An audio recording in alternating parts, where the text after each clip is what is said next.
So there's a protocol for people giving presentations that I like to follow.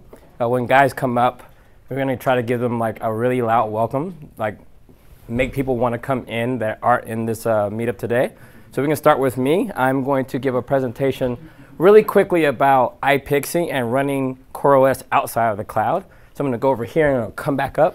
And we're going to do a big rock star welcome, and we're going to keep doing that for everyone else, right? We're going to try. I'm going to go off stage. Just pretend you can't see me.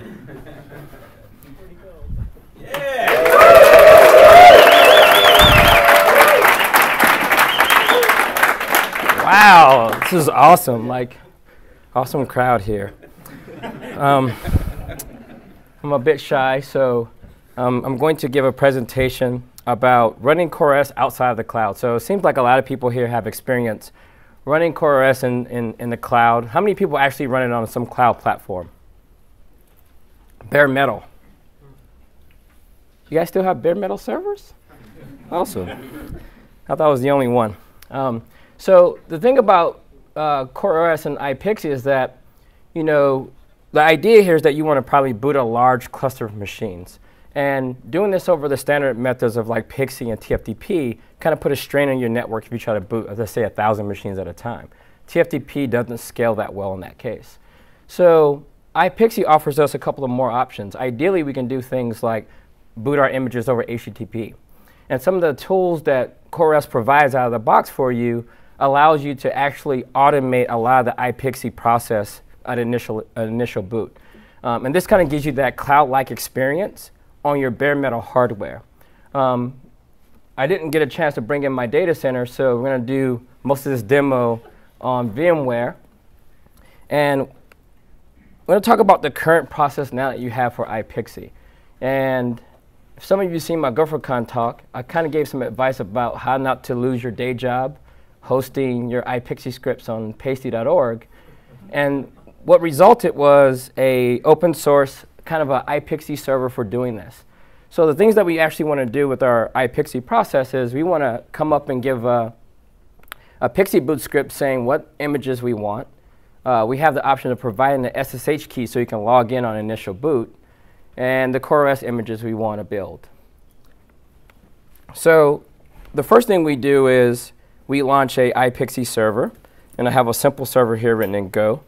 And what it does is it serves up static files, which are the Ipixi images, and a dynamically generated Ipixi boot script, because you may want different settings for different servers.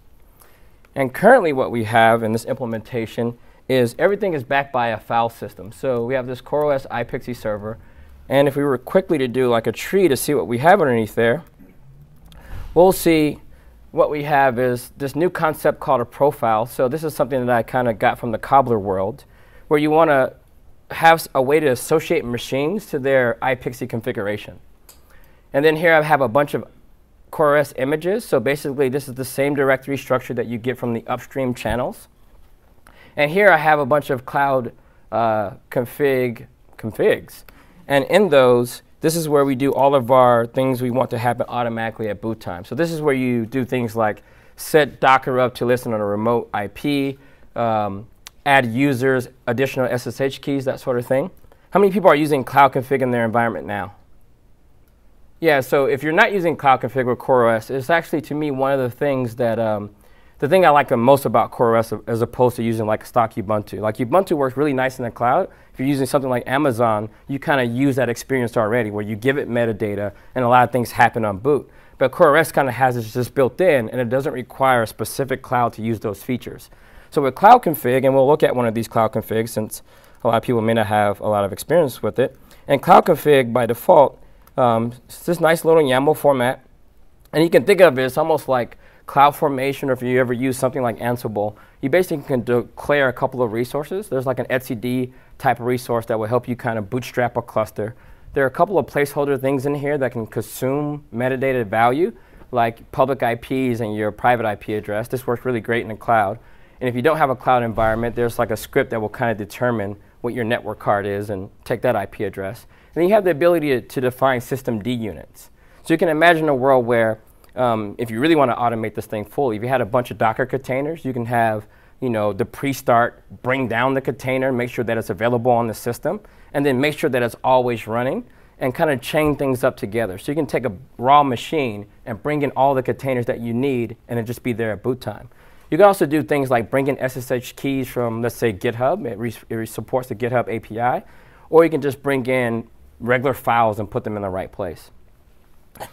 So we're going to look at the process really quick. And if you guys haven't had experience with Ipixi before, Ipixi has a couple of options for using it. You can actually flash your network cards. I don't recommend that because if you do it wrong, you're probably out. Like vendors don't support that sort of thing. Or you can use like an ISO, or you can use a Ipixi image that you can just serve from DHCP and kind of chain the whole process. In this demo, we're just going to use an ISO. And we're going to talk about things you can do with the ISO in a moment. So I'm really just going to go through really quick. We have this Ipixi server booted up. And what we expect to happen now is I'm just going to take a virtual machine. And what I'm going to do is just mount a Ipixi ISO to kind of simulate the process you would do with DHCP. So one of the things to keep in mind with the Ipixi process is that you don't require, like that's me, you don't require DHCP, which is cool because there's some environments where people actually don't want DHCP running around the network. You can actually pull images over HTTP, so you can host them in different places and pull them over. Cloud config for automations, like a first-class citizen. And you can also build custom Ipixi images, and we'll show what that process looks like. And then this one setup will work for physical and virtual machines. In this case, I'm going to use VMware Fusion. So the implementation we're going to look at that we have today is CoreOS Ipixi server. So there's a concept of profiles, static file serving, and it's all backed by a file system. So it's pretty easy to get started with. So all I'm going to do right now is just reboot this virtual machine. And I'm using a custom Ipixi image, meaning I don't have to type any of the boot parameters that you see in a lot of the Ipixi docs. So what I have here is I'm using a Ipixi boot script, and we'll take a look at that script in a moment. And here I'm just iterating, calling the Ipixi server, giving it number 1. The first thing that I'm passing over is my serial number. So this is how it looks like in VMware. The second thing I'm doing is passing my UUID that you get from the BIOS.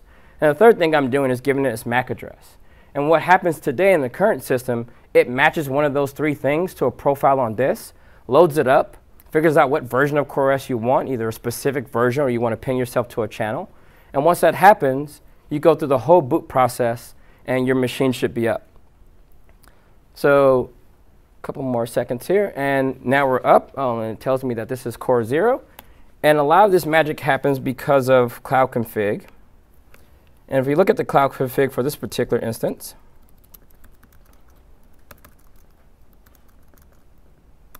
configs, and I'm actually pinning it to this one called Core 0. And here I'm just specifying the host name explicitly. And you can already see the problem here that this is hard-coded, right? This is all static. So if I want to build another machine, I basically have to copy and paste this one and move it over to another one. But it's kind of what we have right now today. And we're doing some things like setting up our etcd cluster using the discovery service. If you haven't used that yet, it's a good way of bootstrapping your etcd cluster. And I'm specifying a couple of units. I use CoreOS for local development. So when I'm writing code or building software, I like to have like a local instance of MySQL, things like that. I don't use Vagrant because I have things like cloud config that kind of makes that really easy for me. Have a cloud config that sets up all the things that I need. And one thing that I do out of the box is usually set up Docker to listen on TCP so I can run the Docker commands locally from my local machine. And I just make sure that everything is started and I write some OEM data. And now our machine is up and running, right? And at that point, you can kind of just log into it. So one of the things you do there is you put your SSH key in, and there you go. You have access to the machine. You can start doing things. And with Ipixi, what it seems to do is I usually give my machines 4 gigs of RAM, and half of that is used, gives you the ability to store things. You will run out of space quickly. You build in a lot of containers. But for most of my development work, I can do everything without a local drive.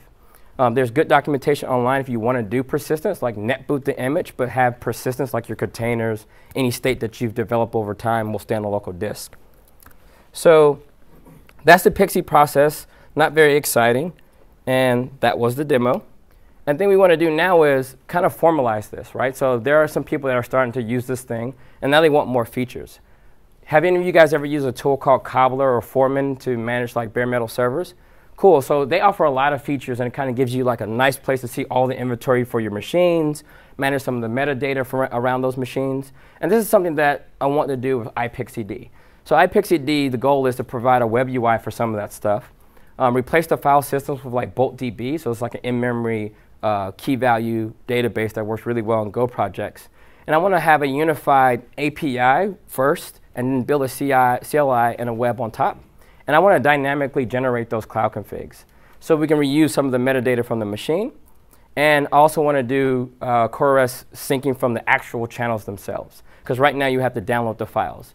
And I'll give you a quick preview of what that looked like. I actually wrote this little web interface this weekend. So the first thing that I did was write the API, and I implemented a very simple client on top. So if I hit API, of course I get all the API data, just raw JSON. And the very next step that I did was started building just a drop-dead easy HTML-driven web UI on top. So very simple. I can edit and delete machines. The profiles are automatically updated from the database. So we've removed the file system out of the mix. And you can create new machines here. There's not a lot of error handling. But the experience should be much better for building out automated ways of dealing with this stuff. And you pick a profile and you create, and now you just have more machines.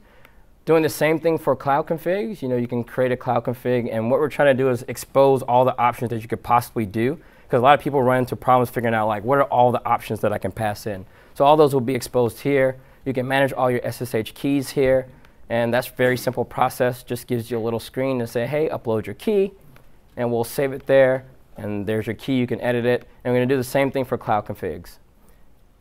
So that's pretty much it, and I'm welcoming feedback on how this should actually work to make people's jobs easy. So there is a GitHub repo. It's Kelsey Hightower /iPXED. If you have any input or you want to hack on stuff, if you know JavaScript, I will buy you a beer if you make that web UI much better, because I'm allergic to JavaScript. And that's it. You can find me on Twitter, or you can hit me at my email address there if you have any feedback. Thank you.